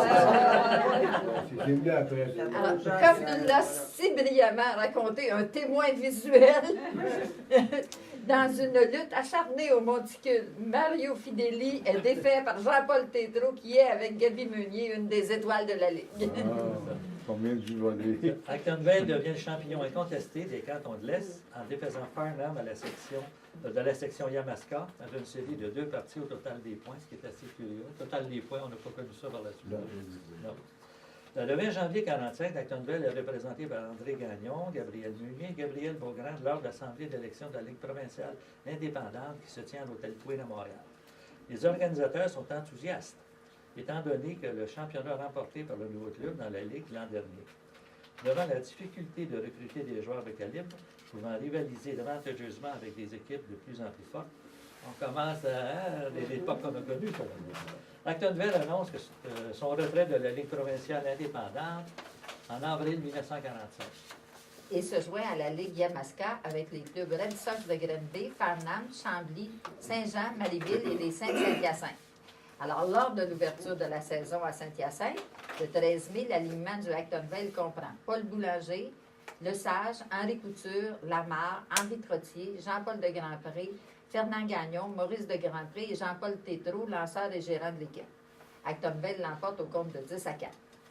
À la fin de la saison régulière, le 12 août, on termine en 3e position avec 16 victoires en 23 parties pour une moyenne de 696 derrière Saint-Hyacinthe et Granby. Finalement, cette année-là, c'est Saint-Hyacinthe qui va défaire Actonville au compte de 5-4. C'était la 21e victoire consécutive des Saints de Saint-Hyacinthe. 21 victoires, c'est dur à battre. En 1946, on est toujours sous la direction de l'Association athlétique amateur et Actonville, ainsi que d'autres équipes de la Ligue Yamaska, vont se joindre à la Ligue de baseball provinciale indépendante, formée de Villemort, Farnham, Marieville, Saint-Hyacinthe, Longueuil, Saint-Jean et Drummondville. La saison régulière ouvre le 5 mai et doit se terminer le 11 août. Chaque club dispute 17 parties à domicile et 17 à l'extérieur. On termine en 4e place avec 17 victoires et 14 défaites derrière Saint-Hyacinthe, Drummondville et Saint-Jean. Pas de quoi pavoiser. Le 18 août, Saint-Hyacinthe remporte la première partie de la semi-finale à Actonville par 9-0 et perd la seconde 5-1. Mais cette partie prend fin à la 7e manche à cause de la noirceur. N'ayant pas duré 9 manches, la deuxième partie doit être reprise. Le 25 août, la partie qui devait se jouer à Acton à 1h30 est remise à cause de la pluie. Dans la deuxième partie de ce programme double, joué à Saint-Hyacinthe, à 5 heures, les Saints mènent 8-0 à la 7e manche et se dirigent vers une victoire facile dans la 3e manche de la série. Voici le récit épique de cette fin de partie en vente que raconte le courrier de Saint-Hyacinthe du 30 août. Acton compta un point à la 7e grâce à une erreur du receveur Aubuchon qui lança mal au premier but. À la 8e, Acton compta 5 autres points pour ainsi porter le compte 8-6. Dans cette manche, le receveur Couture débuta avec un 2 buts. Alfie Malfara frappa un 5 qui fit compter Couture. Genet frappa lui aussi un 5 qui fit avancer Malfara au 3e. La Montagne frappa un autre 5 qui fit compter Malfara et qui permit à Genet d'aller au 3e. Edmond Genet à Louisville et Gaby Meunier à Trois-Rivières, 3 équipes de la nouvelle Ligue provinciale dont le calendrier prévoit 96 parties pour chaque club. En avril 1949, Actonville, avec Drummondville, Plessisville, Thetford Mines, Saint-Hyacinthe, Longueuil et Lheureux, je ne sais pas, fait partie de la Ligue laurentienne indépendante présidée par Paul Guilbeault. Le calibre est inférieur à celui de la Ligue provinciale et l'équipe locale connaît de nombreuses difficultés, puis finalement, on sortit en cours de saison. De 50 à 57, c'est comme un petit creux de vague, mais ça va, ce qui va se passer va créer une nouvelle équipe glorieuse qui seront les Castors, les fameux Castors. De 50 à 55, plusieurs équipes locales se sont formées et jouées dans différentes ligues. Les vedettes du Actonville vont rapidement intégrer les clubs de la Ligue laurentienne. Jean-Paul Tétrault et Gaby Meunier vont jouer pour Loire-Noire, Lamotte et Genet pour la Chine, et Henri Couture et Roland Meunier pour Sainte-Thérèse. En 53, certains reviennent avec le club Actonville. Ça, c'est un peu votre époque, hein? 53, tu commençais à jouer avec cette gang-là? Oui, avec 53. En 53. Moi, c'est Non, il ne marche pas. C'est plus genre, comme je dis, ils vont jouer à la ligne Yamaska indépendante. Ça, c'est le club d'Acton. Elle comprend aussi Farnham, Saint-Césaire, Chambly, Marieville et Napierville. Des jeunes joueurs tels que Jean-Pierre Jeté, les Wasselin, vont faire leur début avec l'équipe locale. Après avoir battu Napierville, Saint-Césaire et Marieville, Actonville remporte le trophée du rivage attribué au championnat de la Ligue. En juillet 54, devant le peu de support des spectateurs locaux et la concurrence des athlétiques de Drummondville, qui font partie de la Ligue provinciale, les Reds de Drummondville, de la ligne Yamaska, transportent leur franchise à Actonville. Les joueurs d'Acton se joignent au club qui termine en 6e position. Alors, on s'imagine une équipe de Drummond qui vient s'installer au stade Acton et qui dispute ses parties ici. En 1956, oui, le club local avec Granby, Saint-Hyacinthe et Saint-Louis évolue dans la Ligue provinciale amateur B et aligne Claude et André Jeté, ici André, Gaston et Gaby Meunier, Raymond Messier, Robert Leterte, Boudreau, un nommé Lehoux, Régent Guillette, Serge Lemoine, Léo Asselé, Jean-Loup Benoyer. Sous la houlette de Jean-Paul de Grandpré, l'équipe termine la saison régulière en dernière position. Pour les éliminatoires, avec l'approbation du président du circuit alpin, Maurice Boivin, Dominique Chabot, des gens qui vont jouer avec les Castors plus tard. Hein? Chabot et Edmond Genet viennent renforcer le club, ce qui ne plaît pas aux autres équipes. Après avoir défait Saint-Hyacinthe, Acton est tout de même éliminé par Granby, qui dépose 2 protèges sans difficulté la raison, ce qui provoque la colère du président du club local, qui est Josaphat Laplante. Et quand Josaphat choquait, il va être mauvais.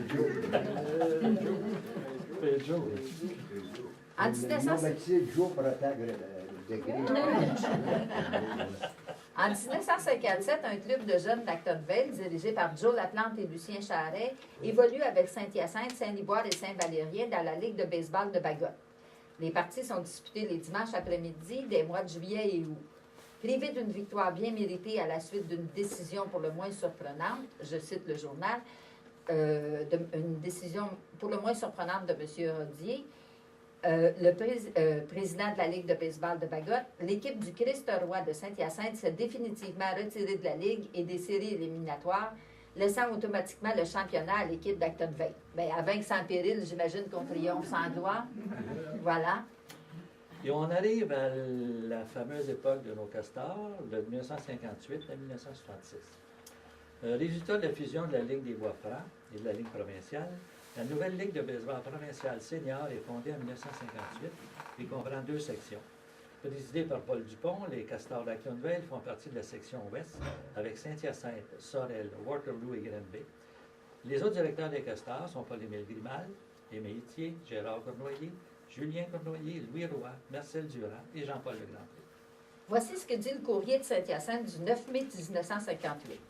Une section du club Omnisport a engagé une équipe dans la Ligue provinciale. Il y aura donc du baseball cet été, tous les dimanches après-midi, à l'endroit habituel sur le terrain de l'Acton Harbour.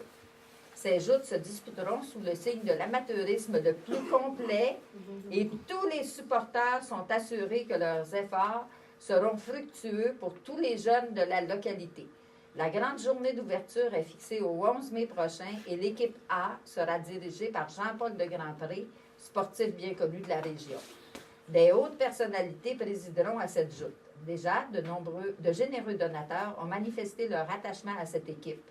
Biron et Bertrand Automobile ont offert l'habillement, qui sera de blanc et rouge avec un castor, sur la poitrine et le mot Acton écrit sur une manche.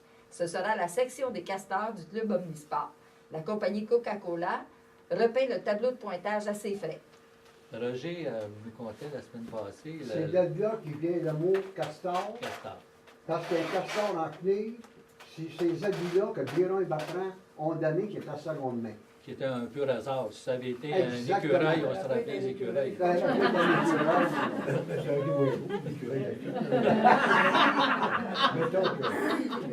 On a des castors. Je ne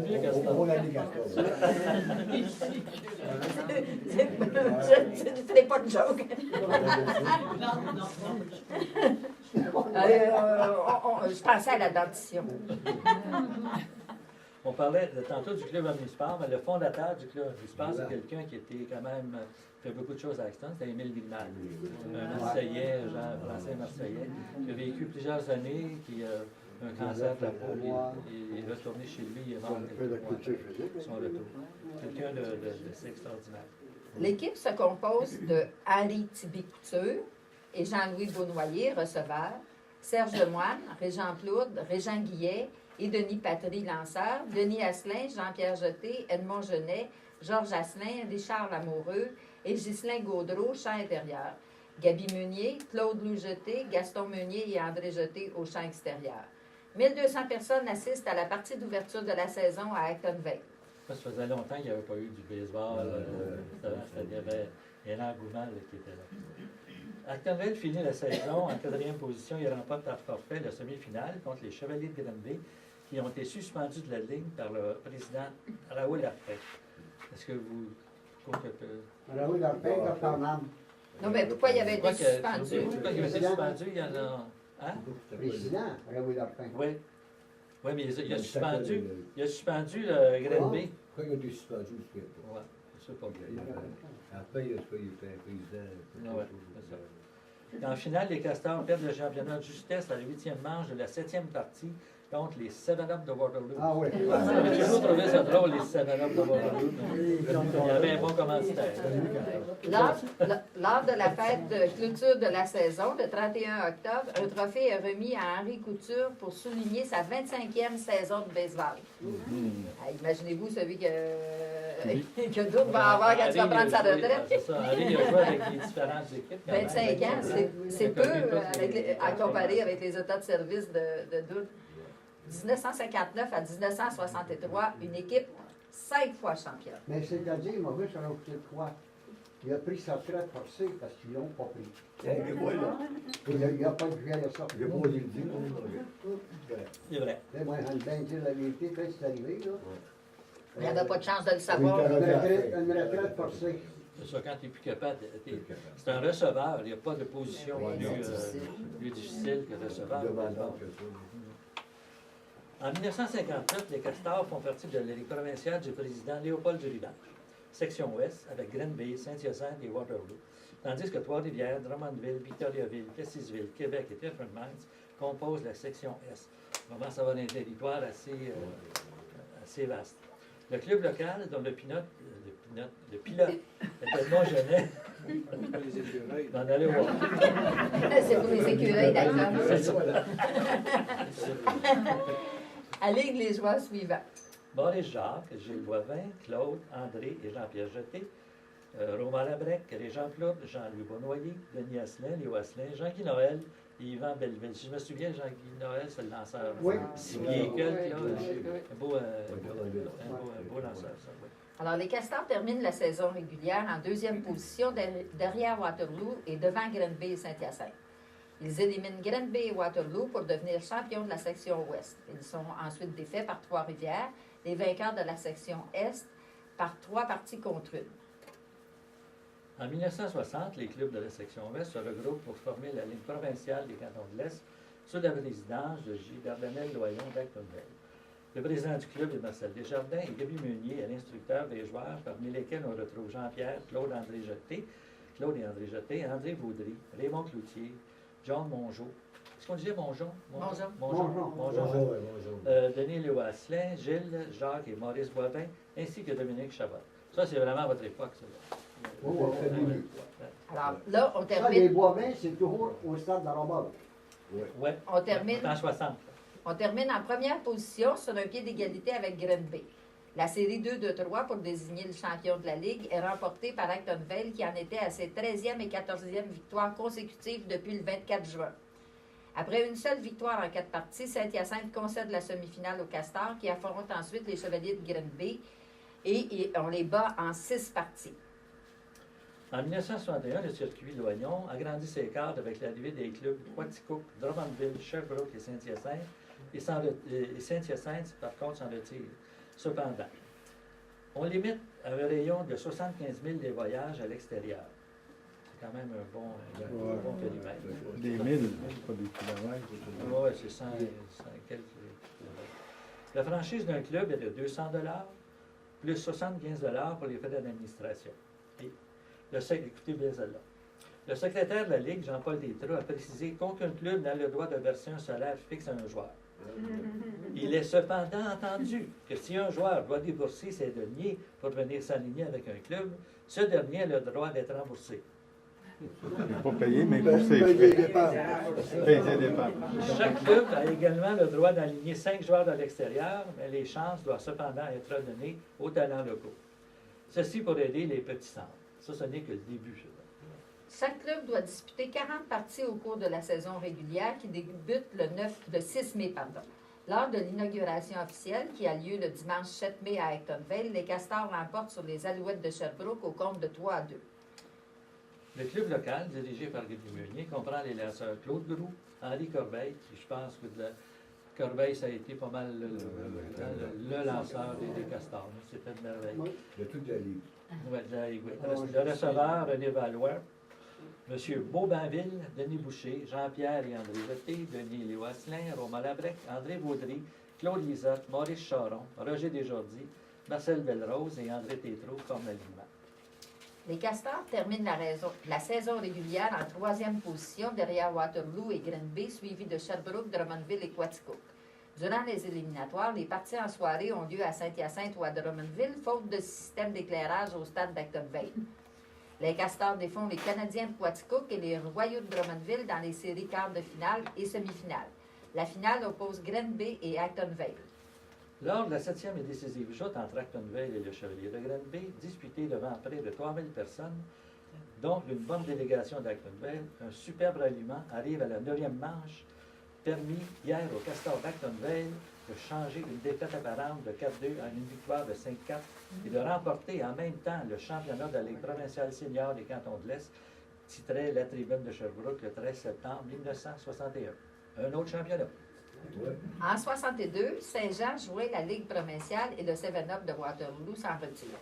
Toutes les équipes ont droit à 3 joueurs américains, sauf Quaticook, qui, à cause de sa situation géographique, peut aligner 10 Américains. Chaque équipe doit disputer 50 parties au cours de la saison régulière qui va du 20 mai au 5 août. C'est ça, évidemment, Quaticook est près de la frontière, c'est à quelques kilomètres. Mais si le joueur vient de Milwaukee ou de la Floride, ça ne change pas grand-chose, c'est pas plus loin de venir à Acton. Je sais pas. Est-ce qu'il y en avait beaucoup plus pour Quaticook ou c'est-tu? Oui, ah oui. Ouais, c'est américain. C'est une équipe américaine. C'est ça. Ouais, c'est ça. En janvier, LZR Cabana, président des Castors d'Actonville, annonce que Claude Groux agira comme joueur-gérant. De nouveaux joueurs se joignent à l'équipe. Ronald Dixon, Pete Taillefer, Steve Olischuk, André Lederman, Ghislain Gaudreau et Régent Plourde fait un retour. Avec les années, le calendrier de la Ligue est devenu de plus en plus chargé et les équipes doivent disputer des parties en soirée. La direction des Castors réclame un système d'éclairage depuis de nombreuses années. Devant l'impossibilité pour le Canadien national de garantir un bail à long terme pour le terrain occupé par le stade de l'Acton Robert, la ville d'Actonville fait l'acquisition d'un terrain où est érigé un nouveau stade doté d'un système d'éclairage. C'est dimanche le 3 juin qu'a lieu l'inauguration et la bénédiction par l'abbé François Tanguay du nouveau stade municipal d'Actonville. Moi, j'étais là, mais comme je vous disais, j'étais dans la fanfare. Oui, la fanfare qui était. On était dans les estrades, on jouait des pièces, on jouait. Quelle année, ça? 62. Où étais-je rendu? Les sièges avaient été achetés au stade de Lorimier au coût de 900 $. La batterie d'honneur. Informé du maire Lucien des Hôtels au Monticule, de Roger Labrec, receveur, du conseiller Henri Lécuyer au bâton. Le président de la Ligue, Gilles-Dardanel Loyon, agit comme arbitre au marbre et le secrétaire de la Ligue, Jean-Paul Tétrault, comme arbitre sur les buts. Lors de cette première partie, les Castors écrasent les Pirates de Saint-Jean 12-2 devant 1200 spectateurs. Au cours de la saison, Sherman Carter, Gary Ronberg et Ronald Forte joignent les rangs des Castors qui terminent en deuxième position sur un pied d'égalité avec Granby et Drummondville. Suite à 2 rondes éliminatoires, la deuxième position va à Drummondville, la troisième à Acton et la quatrième à Granby. Carter, Ronberg et Forte, est-ce que Ronberg est un Américain aussi? Qui? Ronberg, Oui. Gary Ronberg, les trois c'est des Américains. Ça, Sherman Carter va devenir la vedette. C'est un frappeur de circuit, un wise guy. Là, c'est wise guy. Et évidemment, ce que je me souvienne, tu sais, ça, on parle, il est en 72, 63, mais c'est quand même 150 $ par semaine qui touche ce gars-là. 150 $ à Acton, là. Après là, il gagnait 25 par semaine. Il faisait pas le salaire de la Mais les gars de l'avancée Carter, là, il avait mis un retrait au bon de Carter, comme on va frapper lui. C'est vraiment ça. Il souillonnait, tu sais. Quand je suis là-dessus, Ah oui, exactement. Ah, c'était un peu de vrai. J'avais le but de faire Puis, quand tu t'arrêtes à ça, là, c'est ton but à ça, ça c'est vrai quand tu dis. À part du gros coup de bâton au bord de la clôture, là, il peut y avoir des stracades, pas de vitesse, pas de bras, file pas pantoute. Oui, il était au champ gauche. Il jouait au champ gauche, on n'a pas vraiment de 4 heures, pas de bras. Mais c'est Sherman Carter. Ah, c'est ça. C'est moi ton idole. C'est un ami. Ah, il n'y avait rien à faire. Ouais. Et voilà. Ah ouais. Alors, les Castors défont d'abord Saint-Jean en quart de finale, puis Quaticook en semi-finale. Ils affrontent en finale les Alouettes de Sherbrooke, vainqueurs de la saison régulière. Sherbrooke remporte les 2 premières parties, les Castors les 4 suivantes, dont la dernière à Actonville. Les sirènes ont hurlé tard dans la nuit à Actonville. Oui. Mais ce n'était pas pour annoncer un événement malheureux. Au contraire, la population entière apprenait la victoire des Castors, qui venaient de doter leur cité d'un 14e championnat consécutif. Quatrième. Ça se ferait plus aujourd'hui. Hein?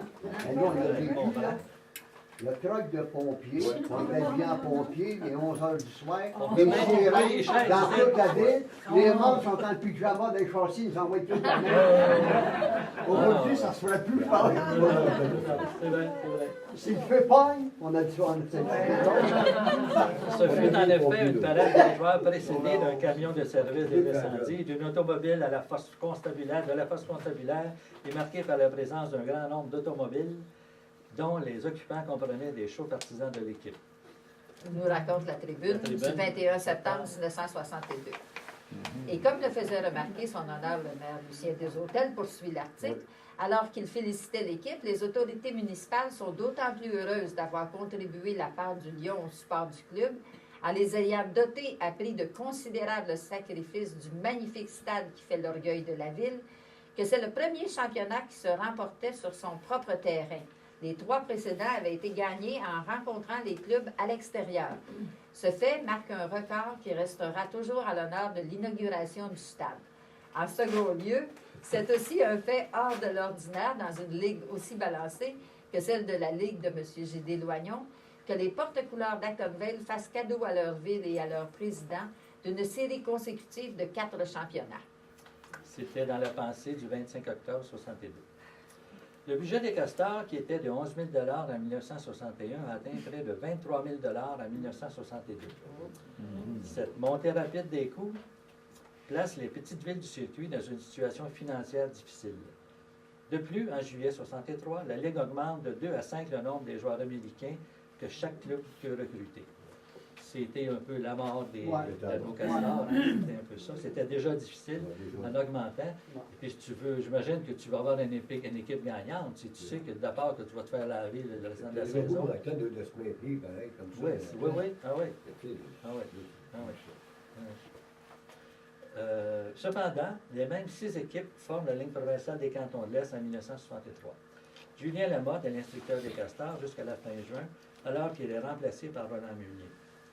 Le calendrier comporte 50 parties et l'alignement du club local comprend les lanceurs des Jean-Claude, Claude Groux, Henri Gorveille. On était quand même équipés de lanceurs. Là, c'était vraiment Groux, Gorveille, Claude, là. Ainsi que les joueurs Ron Fort, Ronald Dixon, André Jeté, Sherman Carter, André Lieberman, Lederman, Denis Asselin, Ron Roberts, Michel Broy, Steve Olechuk, Dominique Chabot, Jean-Pierre Jeté, Roger Ménard et Maurice McKinley. Est-ce que McKinley, c'est un Américain? Oui. C'est un noir? Maurice McKinley. André Liederman, de voilà. Oui.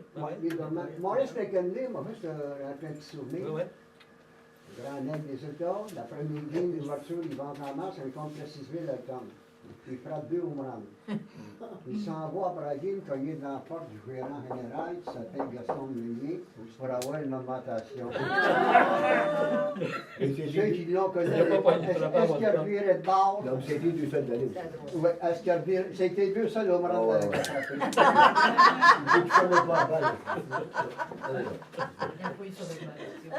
Elle est savoureuse, cette anecdote-là. Il boudait. En 1963, les équipes qui forment le circuit Loignon sont de force relativement égales et la première position ne se décidera qu'à la toute fin de la saison régulière.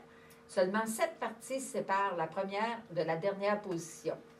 Des foules records assistent aux parties tout au long de la saison. Les Castors remportent le trophée Molson, décerné pour la première fois à l'équipe championne de la saison régulière.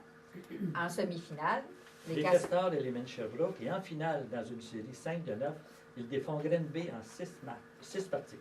Ce fut une année exceptionnelle pour les Jean-Claude, avec 19 victoires au monticule et une moyenne au bâton après 50 parties de 315. Ça, c'est C'est fabuleux, ça. Hein? C'est professionnel, ça. Sherman Carter s'est illustré avec 17 circuits, un record de tous les temps chez les Castors.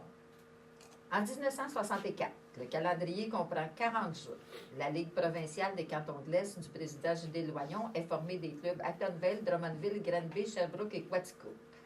Seul club qui a droit à des joueurs américains. Plus de joueurs américains.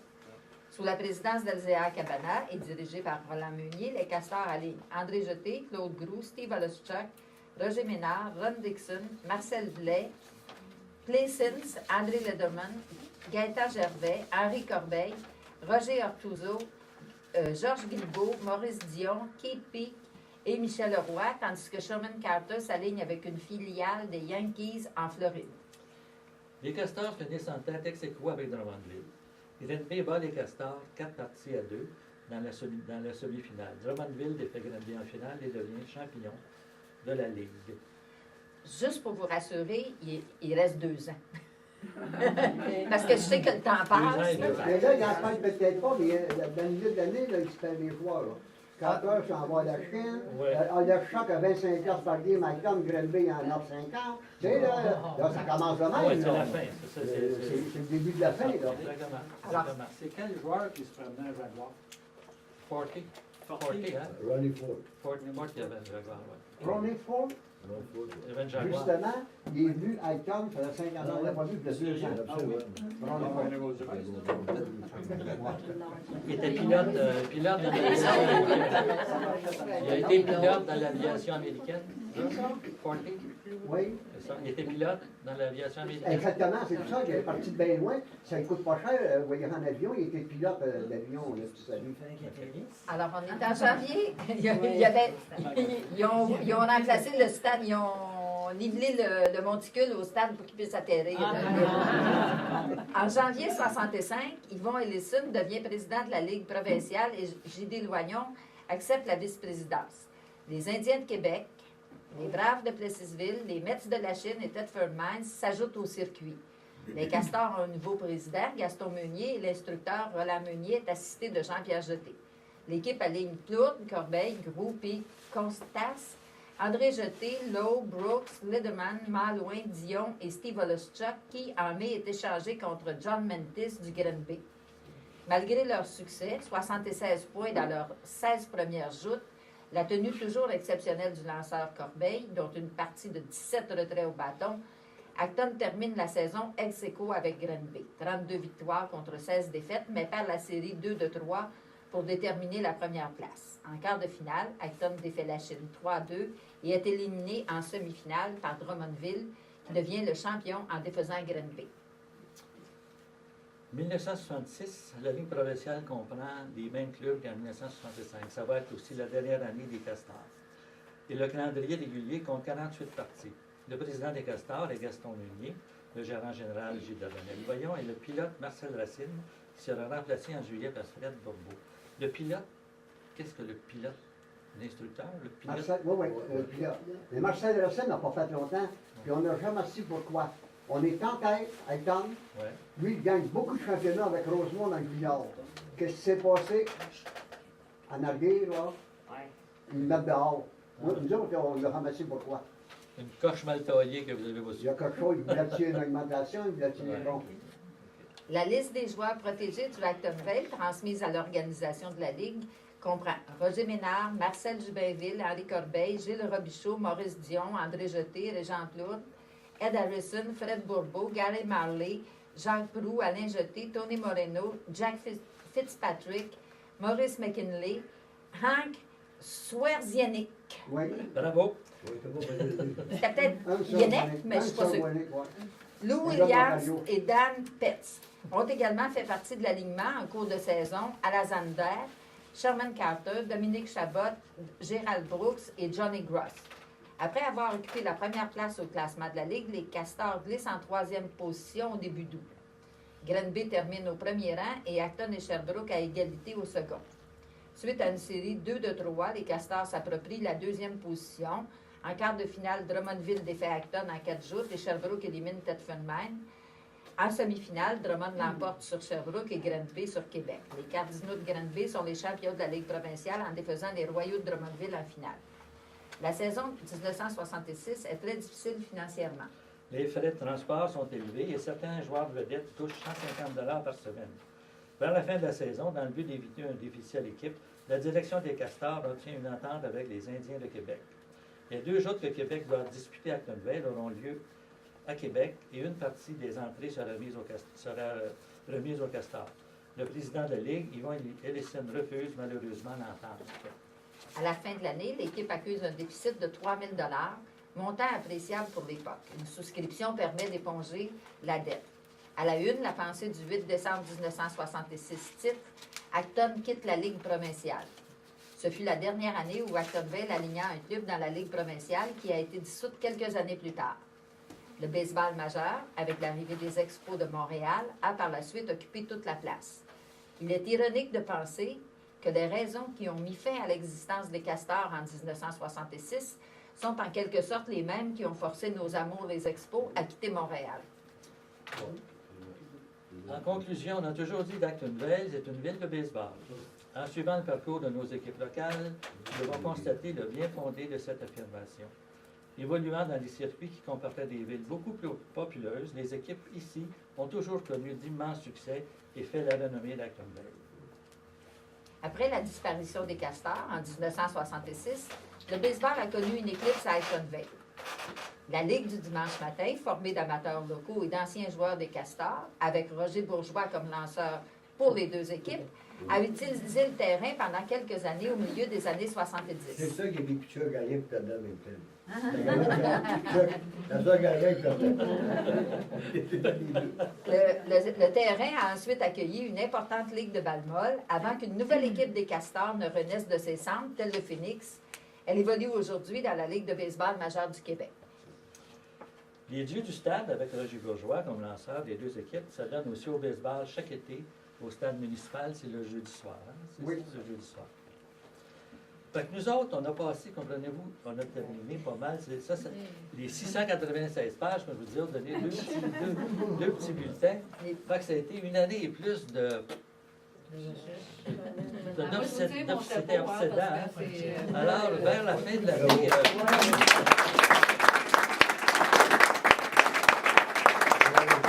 on est en 96-17.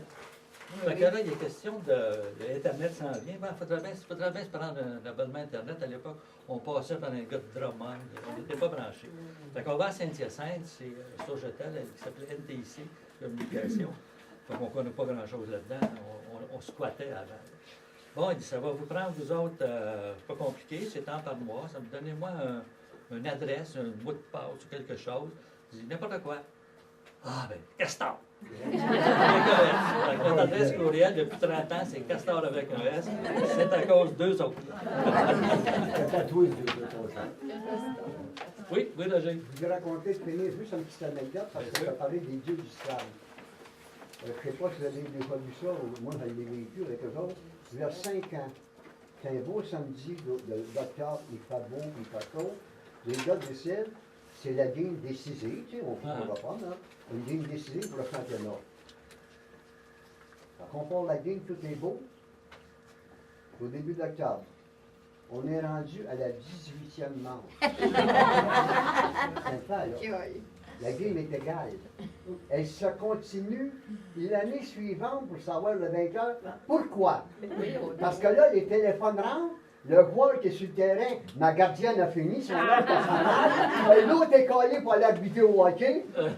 On commence une game le samedi d'une année, puis on finit.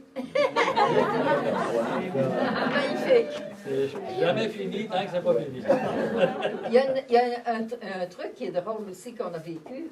La Ligue du dimanche matin, Michel Bochu s'en rappelle, puis André et Roger vont s'en rappeler aussi. C'est le trip qu'on a joué le 1er novembre ou le 3 novembre. Oui. Alors, non seulement Roger lançait des doubles, pour les deux équipes. Mais là, ce dimanche matin-là, c'était la dernière. Le sol était gelé, la balle, elle voyageait. Quand il frappait à terre, là, les gars reculaient. L'année, on a des photos. Oh, oui. Hey, j'étais habillé à baseball, je m'en vais sur le bicycle, le monde était châssis, puis seulement, j'ai capoté. Moi, je suis dans le dugout avec mon manteau, un manteau d'hiver par-dessus, puis une grande cape de soldat que les gars, il y en a un qui avait dans son, que j'ai perdu. D'ailleurs, je le regrette assez. Si vous avez trouvé un grand manteau de soldat, c'est moi qui l'ai perdu ce matin-là. C'est vrai, on joue au baseball pas avec un gant, avec deux gants. En tout cas, marqueur officiel, là, il faisait frais en diable. Alors, c'était Merci notre... beaucoup de votre présence. Ouais, Merci.